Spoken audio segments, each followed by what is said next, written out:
and welcome to Inside Edition to discuss national, regional and international issues in depth. Since the late days of 1939, when the first newspaper in Bahrain was founded, the Bahraini journalism continues to perform its leading national role in enlightening public opinion, raising awareness, and highlighting national issues honestly and responsibly in order to support the sustainable and comprehensive development march in the kingdom. Today, Bahrain has 12 daily and weekly newspapers, tens of magazines, and hundreds of websites.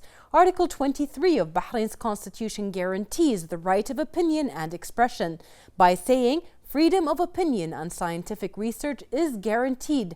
Everyone has the right to express his opinion and publish it by word of mouth, in writing or otherwise under the rules and conditions laid down by the law, provided that the fundamental beliefs of Islamic doctrine are not infringed, the unity of the people is not prejudiced, and discord or sectarianism is not aroused. To know more about the various challenges and aspirations of the Bahraini journalism, we are pleased to be joined here in the studio by the first woman president of Bahrain Journalist Association and a mentor of mine, Mrs. Ahdiya Ahmed, who started her career in the media in 1991 as one of the early female journalists at the Gulf Daily News newspaper. Ahdiya won the first seat for Bahrain at the International Federation of Journalists, and she is a member of the steering community of the Gender Council representing the Middle East. We will talk about this and more after this short break.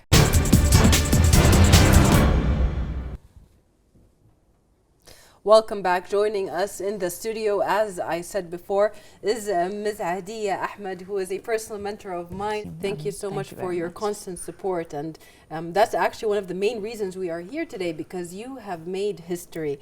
And that is after you were elected as the first woman president of the Bahrain Journalists Association. How do you value such a remarkable achievement in the life of journalism specifically, and in your life as being part of the Bahraini community, being a Bahraini first woman head of the society? Of course, it's an honor to be elected as president for the Bahrain Journalists Association. And I'd like to, through this program, to thank my colleagues who supported me, who trusted me, and who enabled me to win these elections. It adds a lot of value to me as a person, but I hope that my work will add value to the work that my fellow colleagues, the journalists and people in the media are doing. Yes. It's a great feeling, of course, being a woman, but I've always believed in something, that people who are capable should be occupying seats wherever they are. I've never differentiated between a man or a woman, but a person that is capable. Of course, with the latest things that have been happening in our beloved country, the empowerment of women on all levels, of course this is expected, but I do hope that whatever I have achieved in 30 years through being at BJ and knowing what female journalists go through, I hope that the path that I've taken for 30 years will be cut down to 15 years, because I know that our female journalists are capable if given the opportunity. When it comes to empowerment, I would love to be there to help them, to support them, because the success of women in journalism means the success of the whole nation. Any civilized society that has journalists who are successful, journalists who can make a difference, says something about that country.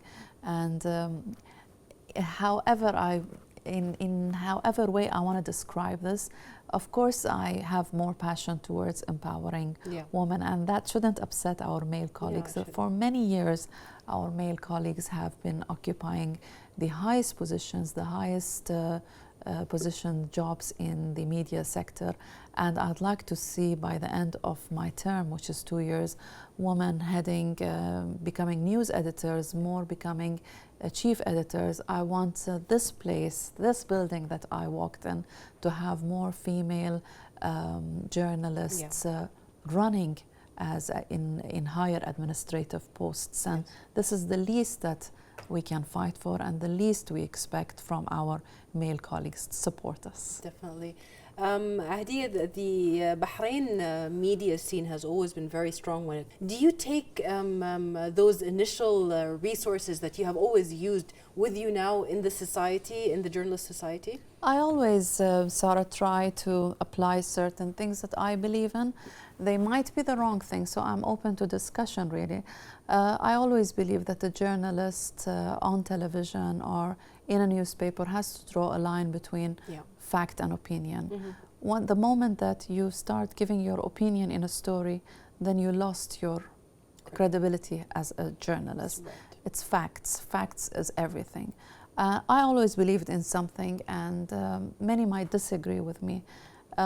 Here you are sitting next to me, opposite me, and in a very simple manner presenting a program. I've always believed that content is more important than how a TV presenter presents herself, or a TV presenter presents himself. Content is what makes a difference. At the BBC, a few years ago, when there was a war in Iraq, a BBC reporter was fired just because she had a lot of accessories on, because she became the topic of discussion instead of the content that she was presenting. These are basic things that I've always believed, and I've always believed in teamwork. We as a country have been through happy moments, have been through sad moments, and in these studios we all work together during these moments. Without a team that loves this country, nothing can be achieved, nothing can be accomplished. And I stick to that, and I hope that through the 400 members that we have at BJA, we continue in this path. Let's have the basic ethics of drawing a line between facts and opinion. And opinion is something that I'm entitled to, but a fact is something that my readers, my viewers are entitled to. Exactly. Teamwork and cooperations between different entities are really important at this point. And I want to mention at this point that the legislative branch of the government played a pivotal role and gave full priority to the march of Bahraini journalism. Tell us more about the support and how it facilitates the achievement of the aspired goals that you have for the Bahrain Journalists Association, also for Bahrain journalism in general. I hope, of course, the press law will be passed, Sarah. This press law has been left in the drawers for the past 12 years. And it's a very important law. Our current law is not a bad law at all, by the way. But things have changed. And with the changes that have occurred, I believe that this law has to be changed. Now, amendments have to be made. Now, the law has reached the legislative authority. The MPs are going to discuss it. And then after the discussion, it's going to go to the Shura Council. And then from the Shura Council, it's going to go to the government. In this whole process, it's not the 9 board members of Bahrain Journalists Association who should fight for the changes that have to be made in the law. It's all the members. And you're all journalists. You are all influencers. You're all presenters. You are all writers. I believe that in this process, until our law is issued, we all have a role to play. This is a very interesting law. And I hope that the legislative authority do not take their sweet time to make it happen, because I think 12 years is a lot of time. The government is keen about it. There are many articles in this law that help protect the rights of journalists. The world is changing, and we have to change too. But the changes that we have to make has to also suit the nature of our societies. The law is as simple as it would sound to everyone. No imprisonment for journalists. There haven't been any imprisonments for journalists. There was a verdict, but that verdict was changed into community service because the leadership believes that journalists are free to express their opinions. But that doesn't mean that under the label or under the umbrella of being a journalist, you commit a crime. This is not what this is all about. This is not what the law is all about. Again, bias and opinion is your own thing. It's your opinion. Fact is something. But this is a very modern law, a law that will assure and guarantee that the rights of journalists are protected. If, God forbid, a journalist loses his job and her job, and you know, Sarah, that these days newspapers are really suffering a lot. And we are losing journalists, and quality journalists exactly, right. who cannot be afforded by the newspapers. Yeah. The advertising industry is down, and when we want to even speak about the issue of journalists working for the Ministry of Information Affairs, there is a certain limit that we have, because the salaries and all these issues are interconnected to the main economy of the country. Yes. And we know that all the countries in the world are going through economic crisis. Of course. But the law at least assures that your rights are protected. Within 6 months, if a journalist is fired, then the concerned authority in the government, and here we refer to the Ministry of Labour and Social Affairs, it would be a must that the ministry provides a job for that journalist within the period of 6 months of being fired. Yes. You cannot lose people who are influencers in the society. You cannot lose people who were writers. And when we ask journalists to be responsible about what they publish, because the bigger picture, the most important thing is the stability of the country, we will be able to do a lot of things. We can protect journalists. We want that to be the entity that will hold journalists accountable for mistakes. Yes. But we also want to be the entity that allows them to practice it. And by doing that, I'll just give you an example. If you have a personal problem with a superior, and you feel that you will lose your job because of that, or you reach a stage that you want to leave because of that relationship, this is where Bahrain Journalists Association will get involved. We will step in. One of the laws that we have amended also is that online sites, we had the current law says that the person who could become the editor-in-chief should be 18 years old. I believe 18 is too young. 18, yes. I still believe is a child, a teenager. True. So we changed that to 21. You need the editor-in-chief to be someone responsible. One of the main things that I'm really personally going to fight for a lot is the closure of newspapers. Now, we know that a newspaper was closed down by the board of directors of that newspaper itself. The decision by the board of directors to close that newspaper down was just out of a fear of financial loss. Yes. Now, it's all a business. When this newspaper decides to close down, it's about a few businessmen thinking of where our money is going to go and where we are not getting income. It is their right. But what happens in this case is that 200 people pay for it. So it is unfair. And in case anything goes wrong, the law clearly states that the editor-in-chief is going to be held responsible. Warning number 1, warning number 2, warning number 3, editor-in-chief goes. 200 or 300 people don't lose their jobs. Why am I saying that? Because it has happened. There have been people who have had the worst agendas towards the stability and security of the country. Of course. And they have used newspapers to do that. And we saw it happen in our country. We do not want that to happen again. I don't want to ever open a newspaper and read a story that has been taken from another website about something that has happened in another country, and just the names of the countries has been changed, and Bahrain has been labeled as that country. And this happened, and this has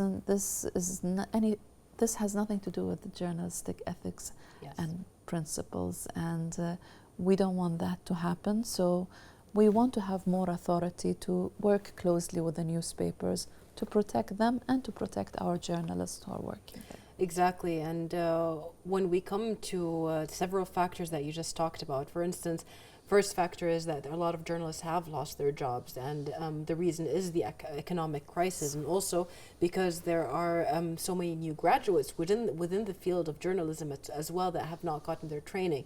So when we talk about private institutions giving them jobs, it's really using the core value or the standards that they have already developed. So they can be used in training They can be used in copywriting. There are so many places a journalist can go. A journalist is not just someone that follows a story.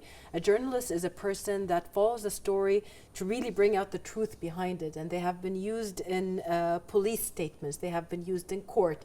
They have been used in corporate espionage even in previous times. So a journalist is really has a set of tools that he can use to the benefit of any department in a governmental or in the private sector. So it's really how a person looks at them. When we just say, oh yeah, he used to be a journalist, we as journalists know what that means. Yes. We have writing capability, we have research capability, we have our own biases and are able to overcome those biases for the greater good. There are so many things that journalists do sacrifice for.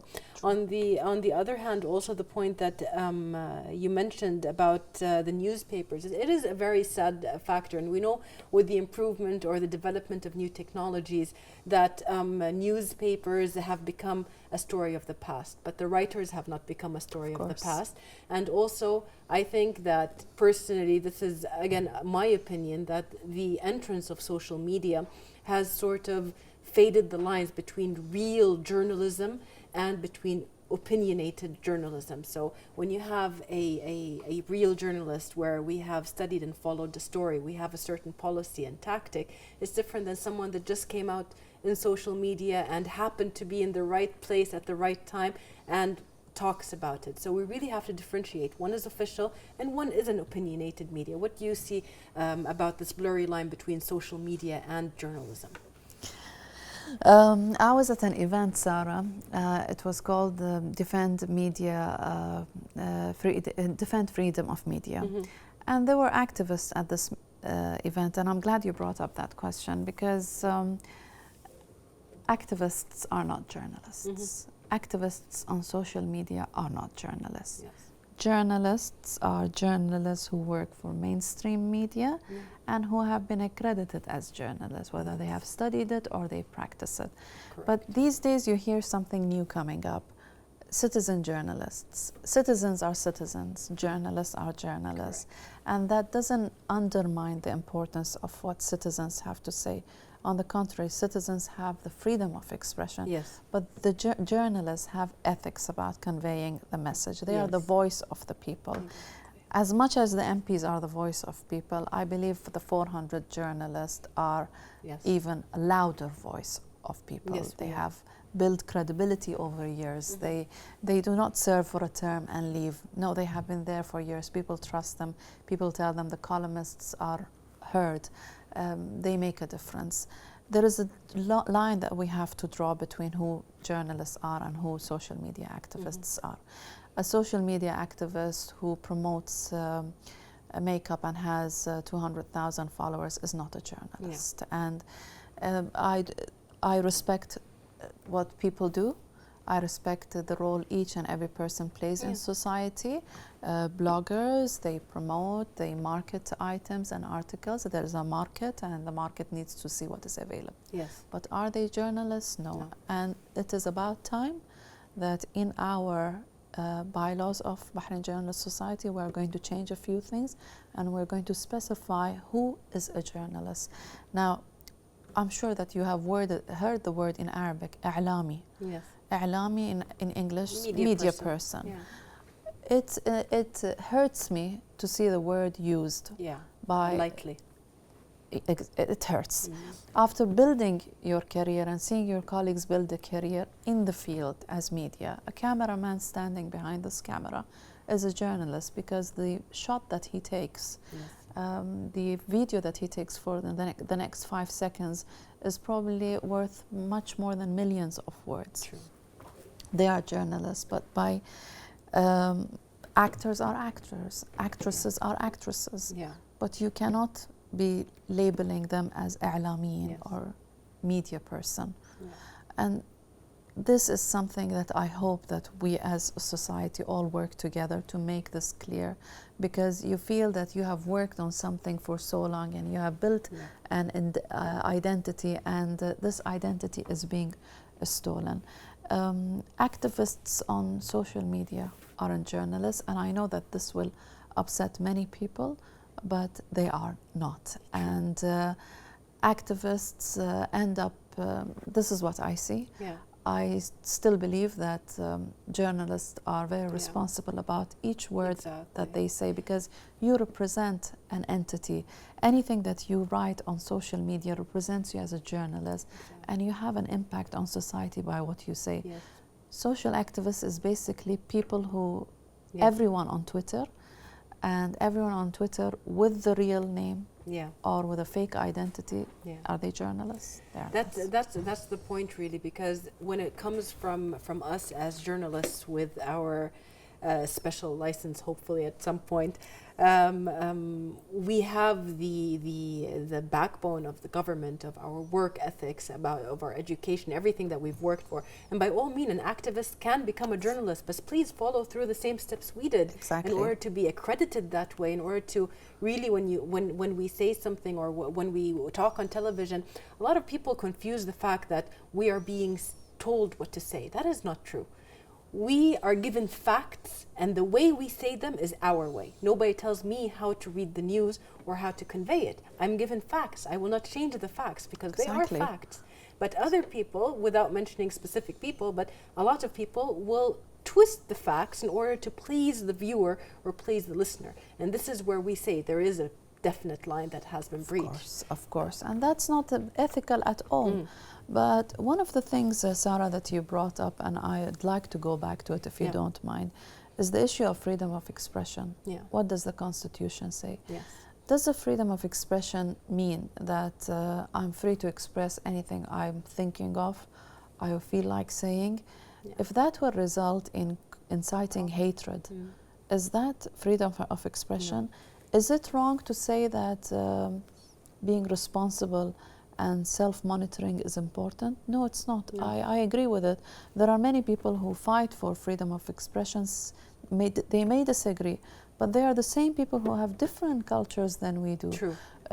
We are societies that respect the elder.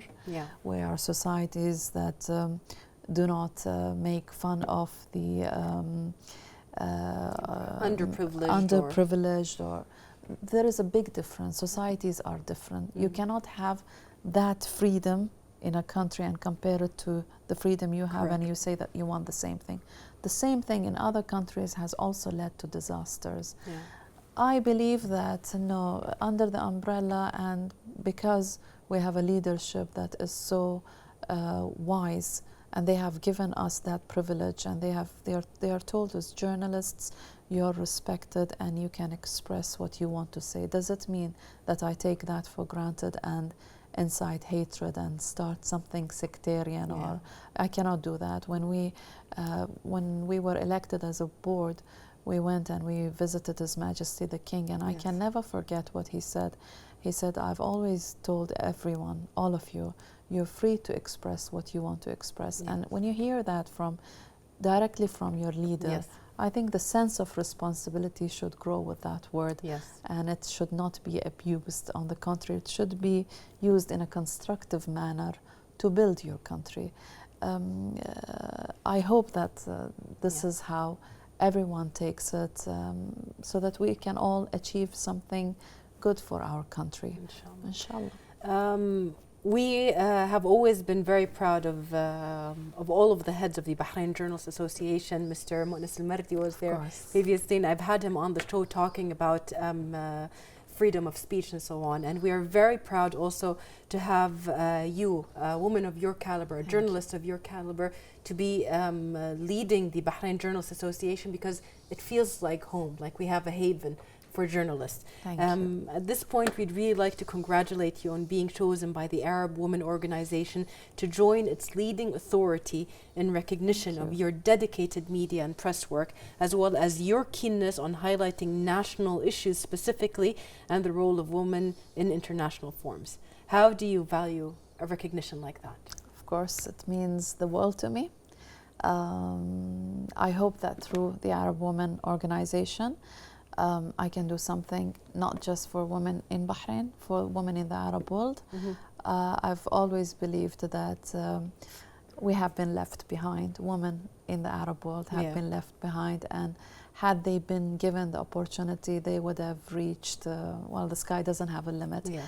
And I feel that when a team of women work together, and then we have subcommittees, committees from Bahrain, committees from Saudi, committees from the UAE, based on the members Yes. that are there, then we will have a stronger voice. And we don't want to have just a voice and express and condemn and say and call. No, we want to actually have things happen. This is a privilege, and I appreciate this appointment. But in simple words, hadn't it been my country that had initially empowered me, True. I would not have been appointed at the Arab Women Organization. Everything we get is what we reap after what we have given in our own countries. And Bahrain is a country that gives opportunities. But what I hope is that the superiors in workplaces give women. Yes. When on the highest level of the country, you have the leadership pushing women and empowering them and enabling them, then what we hope is that our male colleagues start looking at women in a different way, start empowering them, enabling them. The success of women in organizations reflects the success of men and their belief and how civil they are. So I hope that happens. Hopefully too. I mean, personally, working here for a long time, and before that in Saudi Arabia, there's a big difference, even in Saudi and then now in Bahrain, in the amount of support I get from my male colleagues. And you yourself are an example of it, the support you got from even the previous head, Mu'assas Mardi, or other people.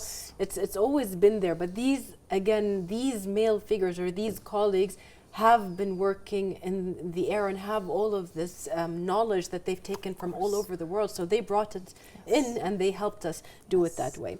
Well, you were not only recognized by the Arab Women Organization, but you also won the seat at the International Federation of Journalists. And it is the first time ever for Bahrain to win this seat, and it was done by you, a Bahraini woman journalist. So what is it like becoming a member of the steering committee of the Gender Council that represents the whole Middle East? It's exciting, it's challenging, it's an honor, it's a pride, it's Bahrain, and anything that puts our country on the international map, even if it's a small spot, it is something that gives everyone happiness. And I'm sure that it wasn't my happiness, it was everyone else's happiness. When Bahrain's name is announced in international events, when we win something, when we get a seat, it's the whole country that is happy. Now, what do we do about this happiness? It's at that moment that we are happy about it, we are excited, we are proud, we have achieved something for our country. But then what is next? What comes next is more important. Yes. The Gender Council is a very active council, and it advocates for protecting the rights of women journalists around the world. There are many issues that they advocate for. These issues now, fortunately, we don't suffer in Gulf countries but in Europe there are issues that they suffer from. Equal salaries, we don't have that problem in Bahrain. We don't. Bahrainis are equal. On the contrary, what I would fight for is paternity leave. I believe that men also should be spending 3 months at home. I cannot get that off my mind. I know that many people disagree with it, but how can you disagree that a woman who has had you, brought you to this life, has raised you, has been your sister, has been your mother, why not give another woman the opportunity also to be as equal as you are? Many women, unfortunately, many girls, graduates, when we are talking about graduates, do not get jobs. Men do more than the women do, because the moment that they apply, they are viewed as maternity leave. Now, if maternity leave is an issue in Europe, in Scandinavian countries, many other countries in the world, men also take a break of 3 months. And what is wrong with that? Many men would find that funny, but it is not funny. You are raising your child. You are doing something that you're equal to the woman who is earning an income in this house. And she might be the higher income earner. Thank you. And the economy is down, so it is a fact. It happens. If you allow your wife to work, then it means that you need that income in the family. Why shouldn't she be equal to you? Why should she lose job opportunities because she has to go through labor and pregnancy? So I know that this is far-fetched, but nothing is hopeless, Sarah. I think when we repeat something and call for it, because it's a male-dominated society in a way, they would think that it is funny. It is not. I hope that it does happen. The Gender Council, we will do a lot of work through it. We don't have issues of sexual harassment in our parts, in our country at least we don't have, but in other parts of the world, and we're speaking about Latin America, Europe, there are many cases that journalists are harassed. So we will be there for these journalists. We will go and visit them and see what their cases are and highlight these cases and try to solve them, of course. This is work on an international level. International Federation of Journalists is an entity with high credibility. It's an honor that Bahrain is there finally, and I hope that we are there for the next 4 years. And I hope that we will get seats in other entities too, and my colleagues take over these seats and continue with continue. And on the contrary, I want to see members of BJA. And when I say members, I don't speak about the board. The board is only 9 people. We're representing 400. I want the 400 journalists to be active, to be involved in committees on the international level. This is Bahrain. If we all work as a team together, and because you're Saudi, that doesn't leave you out, by the way. That gives you a bigger role, actually. True. You're there. There's no way that you're out of this. So I'd like to see all journalists active. As I said, we are the voice of the country, and we are privileged by being the 4th estate. We have the respect and the trust of the leadership, and I think that we can make a huge difference. Mr. Mardi is a colleague I respect a lot. I go back to a lot when I need advice. The previous presidents of BJA were Mr. Isa Shaiji and Mr. Nabil Al-Hamar, and they are the people who laid the foundation for the Journalists Association. And I always believe that going back to people who have founded the association, going back to them, asking them about certain things that we need to change. Taking their opinion is very important, but equally important is the opinion of the young journalists. So when you combine both, you come up with something that is solid, and I hope that this is what will happen during the next couple of weeks. Inshallah. Actually, there was a statement that was published that you have said. You said that Bahraini women journalists were able to enrich various media fields and serve as a catalyst for significant development in media. You said that about women journalists. Now, after what you said, that also applies to the young journalists that come in. They bring in new life, they bring in different ideas. Only not because the older journalists don't have these ideas, but because the world has changed dramatically. So how would you contribute? How would you contribute to such success and reduce obstacles facing women journalists and young journalists coming up?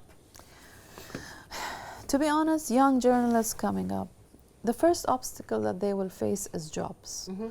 Where are they going to be given jobs? When newspapers are suffering, where are they with these specializations? Where can they serve?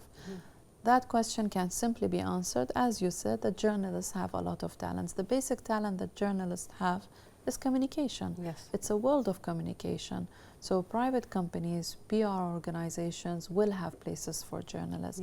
There are companies that now run social media, and our journalists are trained. The graduates have learned what social media is all about. The specializations have changed to suit the modern society that we live in. So the first challenge they will face is that. Now, the second challenge they will face is training. I hope that the least newspapers can offer is internships for the young journalist. The least Bahrain television can offer is internships. If we're sitting in a studio like that and we have 2 graduates or two young female or male journalists from the university who want to see how a program is recorded live. They want to see a TV presenter, a TV host, how she presents herself, how she presents the program. It would be nice to have them around. We actually have a program now. You do? Yeah, we do have a program now where we train that's a good start. Editors and also technical staff. Excellent. And I see what you mean, because they come in and they don't expect this is how work is. What they learn in school is totally different than what we do now. And that is adaptability. Yes. That's also a journalist's good We need to adapt to them too, because they come up with they have come up with new things that we have no idea about. But the first obstacle they will face is this. It is sad to say that there is no room in the newspapers for journalists. But what does a journalist do when you are on television? And I've always said that many women seek administrative jobs, and they prefer not to be on TV and to be in administrative jobs. What's the reason? The only reason is the organizational structure, the salaries, the wages, the privileges. But who has more influence? The person who appears in front of the... Yes, exactly. The anchor, the TV host. You are an influencer in the society. The problem we suffer from is that administrators are paid higher than the actual influencers.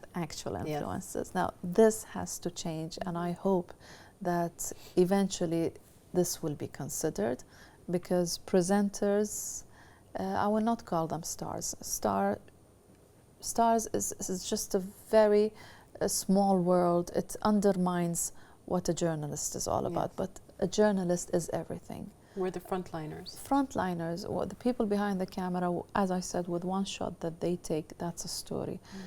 Unfortunately, the organizational structures don't help them. In all the ministries, in all the government entities, in the private sector too. They hold the most important jobs. Without them, nothing appears, nothing is promoted, yet they are the lowest paid. And this has to change. And the problem is that once you're in this field, you can never leave. Money becomes... It's a passion. It's a passion. Money isn't important. I think you're an example of that. I've never left. I continuously worked for 28, 29 years. I could never leave, Sarah. TV is passion, writing is passion. It's the fourth estate. And there is a reason why it's called Sulta al-Rabi'a, or the fourth estate, because it is. And well, I hope that the fourth estate continues to grow, and I hope, really, I do see women having higher administrative jobs, yet not giving up being on the screen. Being on the screen isn't something you give up, because you leave an impact on society with a word that you say. And I think it's also true, as you said, it's not just the impact that we leave, but it's also the burden of responsibility that we carry.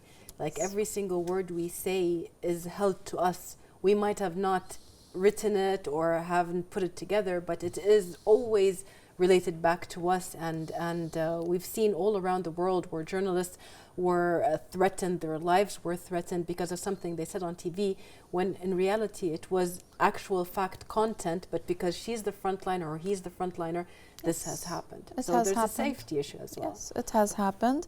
And it's always, as you said, the frontliners. It is sad because you could have a different opinion than I do. That doesn't mean that we harass each other. That doesn't mean that on Twitter I open my account and I see people harassing me. We have different opinions. I respect people's opinions. What I see now on social media is sad, and this is the difference between social media and mainstream media. In mainstream media, people are responsible. Anything that gets published goes through an editor, goes through a line of people that check the credibility, the facts, the stories. But social media, someone just comes up with anything he or she feels like saying. They just put it on, and it's news. It's news, and damage is done. And once you try to say that this is not true, the damage is done. And not because I'm a journalist, but no, there is a huge difference. We can't even say draw a line. No, there is no comparison This is a world, a credible world on its own, and this is a world where everyone can say anything. Yeah. So of course mainstream media remains to be of higher credibility. Do you find, knowing that fact, do you find it's also important to train mainstream media, such as people on the TV and in newspapers, how to contraindicate such attacks? Like, for instance, you were very vocal about, and a lot of people were, but you stood out because you're the head of the Journalists Association when Bahrain was attacked. In the media, we're mentioning here Al Jazeera channel, you knew how to answer back, and people supported your answer.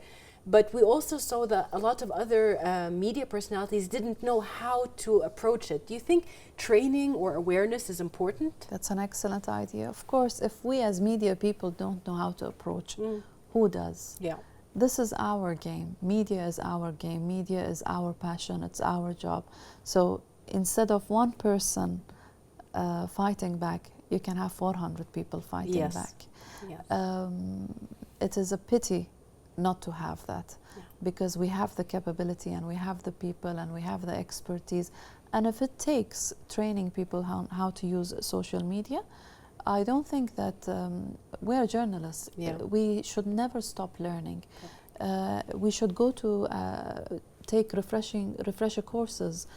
Why not? So that's a good idea. Maybe we can start next month having a program on how our journalists can become more involved on social media when our country is being attacked. Exactly. And you know, and I know, Bahrain, Saudi, UAE, we are facing a media war. Yes. And these three countries have always been together politically as brothers, and this war has to be faced, and it is a media war. True. If we unify our language and our messages, we can win this war. Yes. And it's not difficult to win it. Al Jazeera means nothing compared to the hundreds of voices you have in UAE and in Saudi and Bahrain. Exactly. Jazeera is nothing. You can end that with just one campaign.